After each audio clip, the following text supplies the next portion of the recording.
Министр по делам молодежи Мурат Тагиев в непривычной форме, в руках лопата и саженцы. Сегодня чиновник принял участие в акции «Посади дерево». Наравне с министром рабочим инвентарем вооружились представители республиканских организаций. Мы все помним, что город Грозный был самым зеленым городом юга страны, неоднократно занимал первое место, и мы должны стремиться к тому, чтобы наш город, красивый, потрясающий город Грозный, стал самым зеленым городом Российской Федерации. То мы обязательно и в будущие годы будем продолжать эту традицию, будем принимать самое активное участие в озеленении города Грозный. Акцию «Посади дерево» приурочили ко Дню народного единства. Инициатор – Общероссийский народный фронт. 200 саженцев березы и ясеня высадили на территории футбольной академии «Рамзан».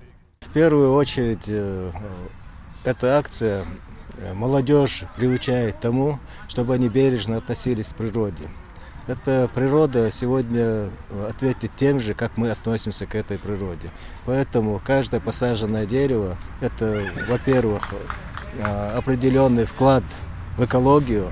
Во-вторых, это сегодня для того, чтобы организовать семейный какой-то досуг, люди могли бы в жаркое время выйти, погулять, присесть и отдохнуть в тени. Отметим, что акция «Посади дерево» традиционная. Уже будущей весной в Грозном появится еще 200 берез. Ильяс Цакаев, Булат Баканаев и Тамерлан Арсанукаев. Новости.